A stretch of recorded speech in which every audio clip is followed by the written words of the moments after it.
اللهم صل علی رسول کریم اما بعد۔ محترم سامعین، آج کی تراویح میں 24واں پارہ پڑھا ہے، اس میں حامیم سجدہ کی تلاوت کی گئی۔ قرآن پاک میں جتنی بھی حامیم سے شروع ہونے والی صورتیں ہیں انہیں دیباج القرآن کہا جاتا ہے۔ قرآن کی زینت، قرآن کی رونق، مصباح، قرآن کی روشنی اور چراغ بھی کہا جاتا ہے۔ اور جتنی حامیم سے شروع ہونے والی صورتیں ہیں ان صورتوں میں علماء کرام فرماتے ہیں انجیل کے مضامین بیان فرمائے گئے۔ جو پورے انجیل میں اللہ نے مضمون بیان فرمایا وہ حامیم کی صورتوں میں اللہ نے جمع فرمایا ہے۔ ان صورتوں کی بڑی فضیلت ہے، اس لیے کہ ان صورتوں میں اللہ تبارک و تعالیٰ نے توحید، رسالت اور آخرت سے متعلق بہت بہترین انداز میں وضاحت فرمائی ہے۔ تو حامیم سجدہ جو پڑھا گیا اس کے شان نزول کے متعلق علماء نے ایک واقعہ نقل فرمایا ہے۔ مشہور واقعہ ہے، بارہا ہم سنتے ہیں کہ حضور پاک صلی اللہ علیہ وسلم مکہ مکرمہ میں دعوت دینے لگے، اور ایک وقت آیا کہ حضرت عمر رضی اللہ تعالیٰ عنہ بھی مسلمان ہو گئے اور حضرت حمزہ رضی اللہ تعالیٰ عنہ نے بھی اسلام قبول کر لیا۔ تو مکے والوں نے دیکھا کہ بڑے بڑے طاقتور انسان اور قوم کے سردار قسم کے لوگ بھی اسلام قبول کر رہے ہیں، اب کسی طرح سے حضور پاک صلی اللہ علیہ وسلم کی محنت کو روک لگانی چاہیے۔ تو مکے کے سردار جمع ہوئے، اس میں عتبہ ابن ربیع جسے ابو الولید بھی کہا جاتا ہے، اس نے کہا میں جا کر ڈائریکٹ حضور پاک صلی اللہ علیہ وسلم سے بات کروں گا، اور مجھے جو محسوس ہو کہ کس چیز میں حضور پاک صلی اللہ علیہ وسلم کو لالچ ہے یا کس چیز میں حضور پاک صلی اللہ علیہ وسلم کی دلچسپی ہے، اس انداز سے میں حضور پاک صلی اللہ علیہ وسلم سے بات کروں گا اور ان کی محنت کو روکنے کا فیصلہ کر کے آؤں گا۔ تو ابو الولید یہ مکے میں باتوں میں بڑا مشہور تھا، اور جو بھی اس سے بات کرتا وہ اپنا گرویدہ بنا لیتا۔ تو جب یہ ابو الولید عتبہ ابن ربیع گیا تو مکے کے سردار اور مکے کے لوگ خوش ہو گئے کہ اب ہمارا کام بن جائے گا اور حضور پاک صلی اللہ علیہ وسلم کی محنتیں ہی رک جائے گی، کوئی نہ کوئی ڈیل کر کے، کوئی نہ کوئی معاملہ طے کر کے ابو الولید آئے گا۔ تو ابو الولید حضور پاک صلی اللہ علیہ وسلم سے ملاقات کے لیے آیا، اور آ کر حضور پاک صلی اللہ علیہ وسلم سے بات کی، اور ابتداءً حضور پاک صلی اللہ علیہ وسلم کو کہا کہ محمد اگر آپ مال چاہتے ہیں تو ہم پورے مکے کا جو مال ہے وہ تمہیں دینے کو تیار ہیں، ہر مال کا حصہ تمہیں ملے گا، ہر تاجر اپنی تجارت میں سے تمہیں حصے دے گا، جتنا مال آپ چاہتے ہیں اتنا مال ہم آپ کو دے دیں گے، آپ اپنا کام چھوڑ دیں۔ تو سب سے پہلے جو حضور پاک صلی اللہ علیہ وسلم کو لالچ دی وہ مال کی لالچ دی کہ آپ کو مال دیا جائے گا۔ اس کے باوجود حضور پاک صلی اللہ علیہ وسلم نے کوئی دلچسپی نہیں دکھلائی، تو دوسرے نمبر پر ابو الولید نے کہا اگر آپ چاہتے ہیں تو آپ کو عہدہ اور کرسی دی جائے گی، ہم آپ کو ہمارا سردار مقرر کر لیں گے، ہم آپ کو اپنا سردار بنا لیں گے، پاور دیا جائے گا، عہدہ دیا جائے گا، کرسی دی جائے گی۔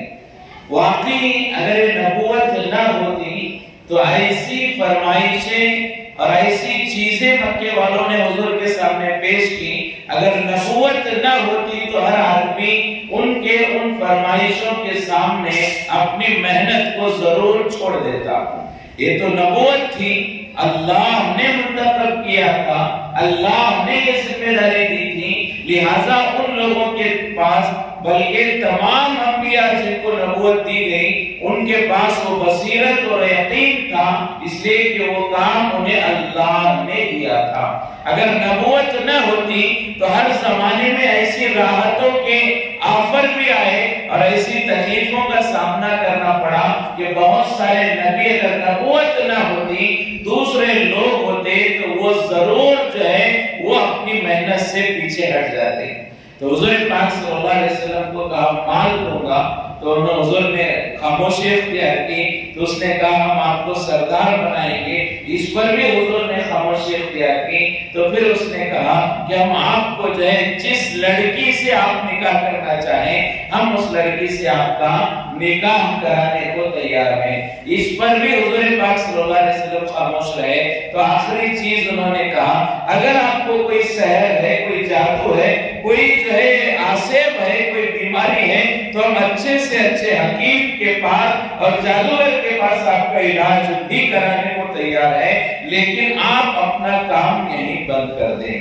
تو 4 چیزیں کہی گئی، مال کے بارے میں اور عہدے اور کرسی کے بارے میں، عورتوں کے بارے میں اور بیماری سے علاج کے بارے میں کہا گیا. اس کے بعد حضور پاک صلی اللہ علیہ وسلم خاموش رہے. اتنے میں یہ سورت جو حامیم سجدہ آج پڑھی گئی ہے، اس سورت کو اللہ تبارک و تعالیٰ نے جو سجدے کی آیت پڑھی گئی وہاں تک اللہ تبارک و تعالیٰ نے نازل فرمایا اور اسی کو حضور نے پڑھ کر سنایا. ابو الولید کے جواب میں حضور نے کوئی بیان نہیں کیا، بلکہ جو دعوت ابو الولید کو دی ہے یہ قرآنی آیتوں کے ذریعے سے دعوت دی ہے. تو علماء فرماتے ہیں دعوت میں بہترین اثر وہ ہوگا جو دعوت قرآن کے ذریعے سے دی جائے. بہت سارے لوگ خطیب ہوتے ہیں، بہت سارے لوگ بیان کرنے والے ہوتے ہیں، اپنے اپنے تجربوں سے، اپنے اپنے واقعات سے اور اپنے اندازوں اور مثالوں کے ذریعے سے سمجھاتے ہیں، لیکن یہ باتیں اتنا مؤثر نہیں ہوتی جتنا قرآن پڑھ کر لوگوں کو دعوت دی جائے تو لوگ متاثر ہوتے ہیں.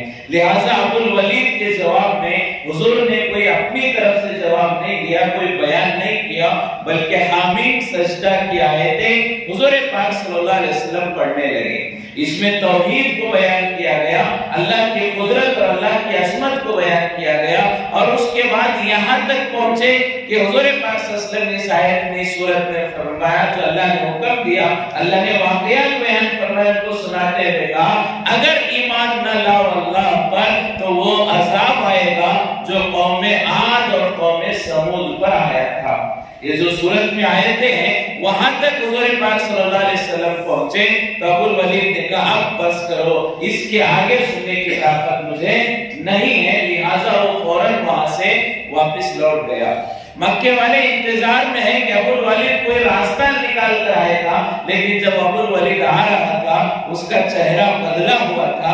اگرچہ کہ اسے معلوم ہو گیا کہ قرآن حق ہے، حضور سچے رسول ہیں، لیکن اس کے باوجود اس نے دعوت قبول نہیں کی. لیکن آ کر اپنے جو ہے علاقے والوں سے، مکے والوں سے، سرداروں سے اس نے یہی کہا اگر تم اس کی دعوت قبول نہیں کر سکتے تو اس کے راستے سے ہٹ جاؤ، اسی میں تمہاری عافیت ہے.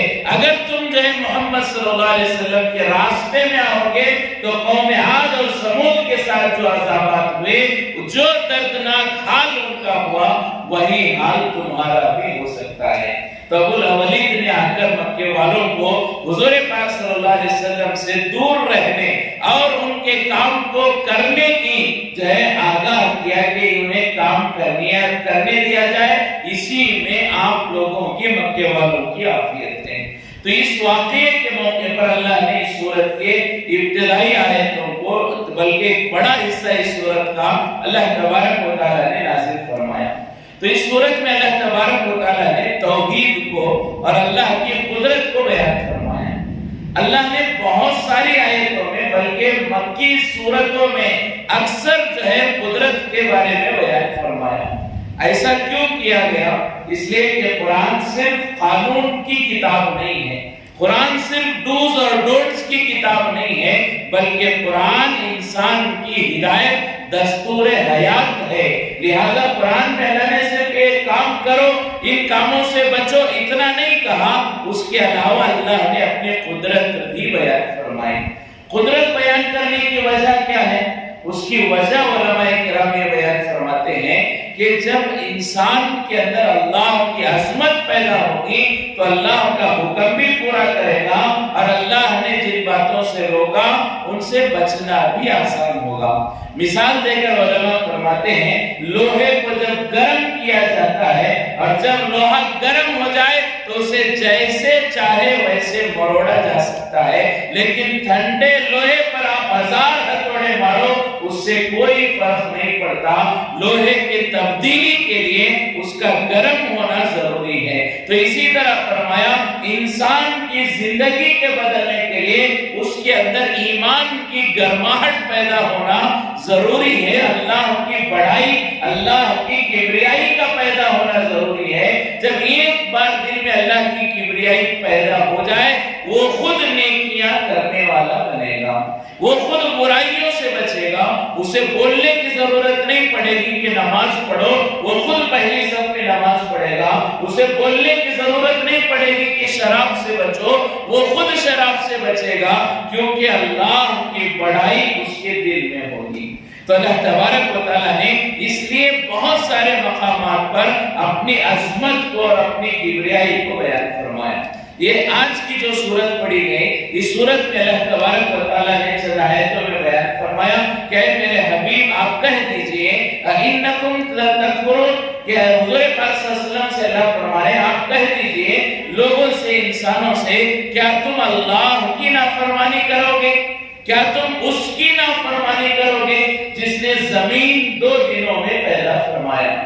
اللہ کہہ دیتے کہ تم اللہ کی نافرمانی کر رہے ہو، اتنا ہی کافی تھا، لیکن اللہ نے کیا کہا؟ تم اس کی نافرمانی کرو گے جس نے زمین کو 2 دنوں میں پیدا فرمایا۔ تو اللہ اپنی قدرت سمجھا ہے، زمین جو اتنی بڑی مخلوق ہے، زمین جو اتنی وسیع اور عریض ہے، آج تک پوری زمین کوئی انسان دیکھ نہیں سکا ہے، اتنی بڑی زمین اللہ نے اور اس کے درمیان کی چیزیں صرف 2 دنوں میں پیدا فرمائی ہیں۔ ایسے قدرت والے رب کا تم انکار کرتے ہو اور اس کے ساتھ تم کسی اور کو شریک کرتے ہو، کیا تمہیں سمجھ میں نہیں آتا؟ اللہ نے فرمایا ذالک رب العالمین، کہ وہ تو اللہ عالموں کا رب ہے۔ اللہ کی اپنی صفت، اللہ اپنی صفت، اپنی قدرت بیان فرما رہے ہیں، وہ عالموں کا رب ہے۔ کتنے عالم ہیں؟ بارہا ہم سنتے ہیں کہ ابو ذر غفاری رضی اللہ تعالیٰ عنہ سے منقول ہے کہ 40,000 عالم ہیں اور ان میں سے ایک عالم زمین ہے۔ 40,000 عالم ہے، اس میں سے ایک عالم زمین ہے۔ بعض دیگر اولیاء کرام اور بزرگان دین سے منقول ہے کہ 60,000، بعض روایتوں میں تو آتا ہے 80,000 عالم اللہ نے بیان فرمائے ہیں۔ تو 80,000 تقریباً، یا کم از کم ابو ذر غفاری رضی اللہ تعالیٰ عنہ کی روایت کو لیا جائے تو 40,000 عالم اللہ نے بنائے ہیں، ان میں سے ایک عالم زمین ہے۔ تو ایسے قدرت والے اللہ کی نافرمانی کریں اور ایسے اللہ کے ساتھ ہم کسی کو شریک کریں تو اللہ فرمانے کہاں تک مناسب ہے؟ اللہ نے فرمایا رب العالمین۔ یہ جو تذکرہ چل رہا تھا اللہ تبارک و تعالیٰ کا قدرت کا، اس میں اللہ نے بیان فرمایا زمین کو 2 دن میں پیدا فرمایا، تو اللہ پیدائش کو بتا رہے ہیں، خالق ہونے کو بتا رہے ہیں، تو یہاں رب کا لفظ کیوں استعمال فرمایا؟ ذالک رب العالمین اللہ نے کہا، رب العالمین کیوں کہا؟ خالق العالمین کہہ دینا چاہیے تھا کہ اللہ ہی نے زمینوں کو پیدا کیا، کیونکہ اسی کا تذکرہ چل رہا ہے۔ اللہ نے زمین پیدا کیا پہلے کہا تھا، تو اب رب کیوں لایا؟ تو اس کی وجہ مفسرین بیان فرماتے ہیں کہ اللہ کے خالق ہونے میں کوئی اعتراض نہیں ہے۔ مکے والے بھی یہ مانتے تھے کہ زمین و آسمان کو اللہ ہی نے پیدا کیا ہے۔ مکے والے بھی اللہ کو خالق مانتے تھے، کفار اللہ کو خالق مانتے تھے، لیکن ساتھ میں شریک بھی مانتے تھے۔ اصل جو مسئلہ تھا اللہ کے خالق ہونے کا مسئلہ نہیں تھا، اصل مسئلہ اللہ کے رب ہونے کے بارے میں تھا۔ تو اللہ نے یہاں رب کا لفظ استعمال فرمایا، خالق کا لفظ استعمال نہیں فرمایا۔ فرمایا کہ رب اور خالق میں، خالق اور رب میں فرق ہے۔ خالق کہتے ہیں پیدا کرنے والے کو، کو، کریٹر کو رب کہتے ہیں، کریشن کے بعد لک آفٹر کرنے والا، ان کی ضرورتوں کو پورا کرنے والا۔ رب ہونے کے لیے بہت ساری کوالٹیز، بہت ساری خوبیوں کا ہونا ضروری ہے۔ رب وہی ہو سکتا ہے جو سب کو دیکھ سکتا ہو، رب وہی ہو سکتا ہے جو سب کو سن سکتا ہو، رب وہی ہو سکتا ہے جو سب کو سمجھ سکتا ہو، رب وہی ہو سکتا ہے جو سب کی ضرورتوں کو محسوس کر سکتا ہو، رب وہی ہو سکتا ہے جو سب کی ضرورتوں کو پورا کر سکتا ہو۔ اس کے یہ کوالٹیز اگر کسی کے اندر نہیں ہے وہ رب نہیں ہو سکتا۔ علم ہی نہیں ہے تو رب کہاں سے ہوگا؟ مثال کے طور پر ماں جو ہے بچے کے لیے تڑپ جاتی ہے، بچہ بھوکا ہو ماں دیکھ نہیں پاتی، لیکن بچہ جب تک روتا نہیں ہے ماں کو معلوم نہیں ہوتا کہ میرا بچہ بھوکا ہے۔ ماں حالانکہ دودھ پلانا چاہتی ہے، بچے کو کھلانا چاہتی ہے، لیکن علم نہیں ہونے کی وجہ سے مجبور ہے۔ جب بچہ روتا ہے تب جا کر ماں کو معلوم ہوتا ہے میرا بچہ بھوکا ہے، اب ماں دودھ پلاتی ہے، کھلاتی ہے۔ ماں کی اتنی ممتا کے باوجود وہ بچے کا علم نہ ہونے کی وجہ سے بچے کی ضرورت پورا نہیں کر سکتی۔ اور علم کے ساتھ قدرت بھی ہونا چاہیے۔ ہمارے دوستوں میں، رشتہ داروں میں، خاندان میں کئی ایسے ہوں گے جو محتاج ہوں گے، کسی کو بہت سخت ضرورت ہے لیکن میرے پاس دینے کو پیسے نہیں ہیں، کسی کی ضرورت مجھے معلوم ہے لیکن میرے پاس دینے کی صلاحیت اور دینے کی طاقت اور استعداد نہیں ہے، تو ضرورت کے معلوم ہونے کے باوجود میں اس کی مدد نہیں کر سکتا۔ تو رب کسے کہتے ہیں؟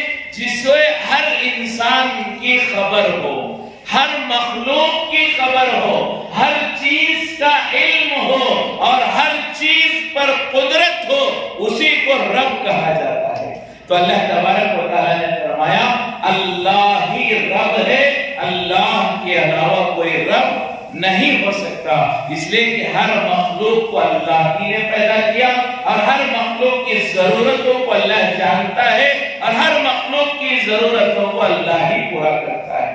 اور اللہ نے اس میں بیان فرمایا کہ اللہ نے قدرنا، اللہ فرماتے ہیں کہ ہم نے تمہارے رزق و اقوات، تمہاری روزی کو ہم نے مقدر کیا، تقدیر کیا اور اندازہ لگا کر تمہاری روزی کو ہم نے پہنچا دیا۔ اللہ فرمائے میں نے ہر ایک کی روزی کو، ہر مخلوق کی روزی کو پہنچایا ہے۔ مثال کے طور پر دھارواڑ ہمارا شہر ہے، دھارواڑ کے لیے 10 ٹن چاول اور 10 ٹن گیہوں یہ پہنچا دو، ایسا نہیں ہے۔ اللہ کا نظام کیسا ہے؟ دھارواڑ میں جتنے لوگ ہیں انہیں کب کس چیز کی ضرورت ہے یہ سب اللہ نے تقسیم کر دیا ہے۔ ہر چیز اللہ نے ہماری ضرورت کی تقسیم کر دیا۔ ایسا نہیں کہ 10 ٹن چاول رکھ کے بعد میں معلوم ہوا کہ دھارواڑ والوں کے لیے کم پڑ گئے، کسی علاقے میں 10 ٹن چاول رکھ دیے، معلوم ہوا کہ وہاں کے لوگوں کے لیے وہ بہت زیادہ ہو گئے، بچ گیا۔ ایسا نظام اللہ کا نہیں۔ قدرنا، اللہ کہتے ہیں ہم نے تمہاری روزی کو بانٹ دیا، حساب کے اندازے کے حساب سے بانٹا ہے، سب تقسیم ہو گیا۔ ہمیں جس وقت جو ضرورت ہوتی ہے اللہ وہ روزی پہنچاتے ہیں، اللہ روزی پہنچانے والے ہیں۔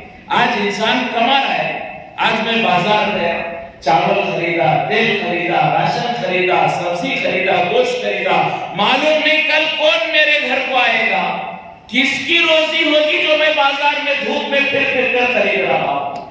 بازار میں میں ادھر ادھر یہ دکان سے وہ دکان بھٹک کر خرید رہا ہوں، معلوم نہیں کس کی روزی ہے۔ کل میرا چچا گھر آ گیا، اس کے مقدر میں تھا، کل میرے ماموں گھر آ گئے، اس کے مقدر میں تھا، اور اللہ مجھ سے خرید کر لاتے ہیں اور اس آنے والے مہمان کو اللہ کھلاتے ہیں۔ اور معلوم نہیں میرے گھر میں تو راشن رکھا ہوا ہے، کل میری افطار کہاں ہوگی، کل کس کے گھر میں میرا راشن اللہ نے پہنچایا۔ یہ اللہ ہی کا نظام ہے۔ اچانک بہت سارے مرتبہ ہوتا ہے کہ کھانے کا وقت ہوتا ہے، یاد ارے فلاں دعوت ہے، آدمی جاتا ہے، جا کر چاہے وہاں کھانا کھاتا ہے، تو میرا راشن اللہ نے وہاں رکھا تھا، اسی لیے اللہ نے مجھے وہاں پہنچایا ہے۔ تو یہ ہے قدرنا، اقوات جو اللہ نے فرمایا کہ میں نے تمہاری روزی کو مقدر فرمایا، تو یہ ہر مخلوق کی روزی اللہ نے تقسیم فرمائی، اپنی اپنی جگہ پہنچا دی، جتنی اس کی ضرورت ہے اسے اللہ نے پورا نظام بنایا ہے۔ پھر آگے اللہ نے فرمایا میں نے آسمان بنائے۔ آسمان بنانے سے پہلے آسمان کیا تھے؟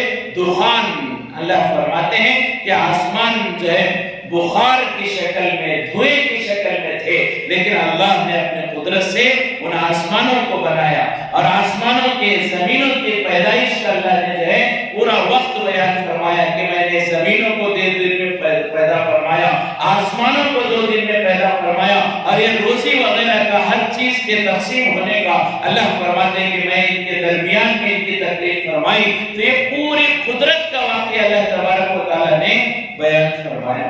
وجہ یہ ہے کہ جب ہم اللہ کی قدرت کو سمجھیں گے تب اللہ کی ماننا آسان ہوگا۔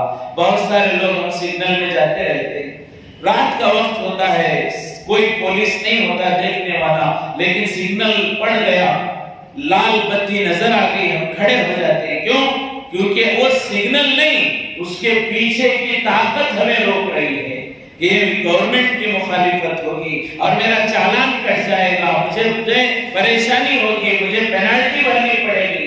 بہت سارے کاروبار کرنے والے، کوئی سیل ٹیکس والے، انکم ٹیکس والے آ کر ہر بار حساب نہیں پوچھتے، لیکن تاجر اور بزنس مین ہر بار اپنے جی ایس ٹی فائل کرتے ہیں، اپنے آئی ٹی ریٹرنز فائل کرتے ہیں۔ کیوں فائل کرتے ہیں؟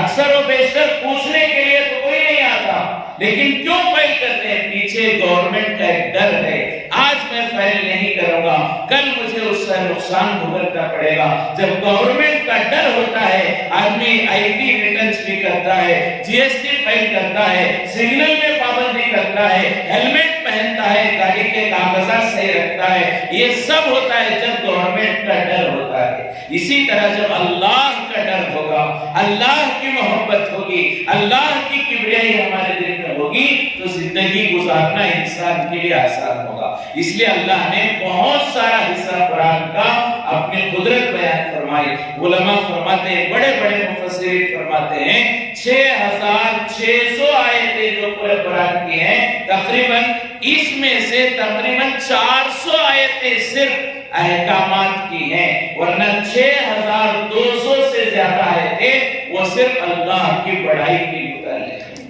ایسی باتیں جس سے عبرت مل جائے، اللہ کی بڑائی سمجھ میں آ جائے، آخرت کے حالات بیان کیے جائیں۔ تقریباً 6000 سے زیادہ آیتوں میں اللہ نے اپنی کبریائی بیان کی۔ صرف 400 آیتیں تقریباً ایسی ہیں جس میں حلال و حرام کا تذکرہ ملے گا۔ تو اللہ تبارک و تعالیٰ یہ سورہ حمیم سجدہ، اور اسی طرح بہت ساری سورتیں، سورہ حدید مثال کے طور پر سورہ حدید اتنی بہترین سورت ہے کہ کئی آیتیں اللہ نے صرف اپنی قدرت کی بیان فرمائی، آخر میں فرمایا ایمان لے کر آؤ۔ ابتدا میں اللہ نے کئی آیتیں بیان فرمائی، میں نے زمین پیدا کیا، اور زمین اللہ کی پاکی بیان کرتی ہے، آسمان اللہ کی پاکی بیان کرتا ہے، پوری اپنی قدرت کئی آیتوں میں بیان کی، آخر میں کیا کہا؟ ایمان لے کر آؤ۔ تو یہ بڑی عجیب جو ہے حکمت اللہ کی، تاکہ ہم اللہ کی عظمت کو اپنے دل میں بٹھائیں۔ تو حمید سجدہ کا اکثر حصہ اللہ تبارک و تعالیٰ نے وحدانیت کے تذکرے میں، پھر بعض حصہ اللہ نے قوم عاد اور قوم سمود کے واقعات کے سلسلے میں بیان فرمایا۔ اللہ تبارک و تعالیٰ سے دعا ہے کہ اللہ تبارک و تعالیٰ ہم تمام کو صحیح معنوں میں اللہ کی عظمت کو اپنے دل میں بٹھانے کی توفیق نصیب فرمائے، اللہ کی کبریائی اللہ ہمارے دلوں میں رسوخ فرمائے، اور اللہ کا ڈر ہمارے دلوں میں اللہ پیدا فرمائے، اور اللہ کی بڑائی کو جانتے ہوئے اللہ کے ایک ایک حکم پر عمل کرنے اور ایک ایک نافرمانی سے بچنے کی اللہ ہم سب کو توفیق نصیب فرمائے۔ وآخر دعوانا الحمدللہ۔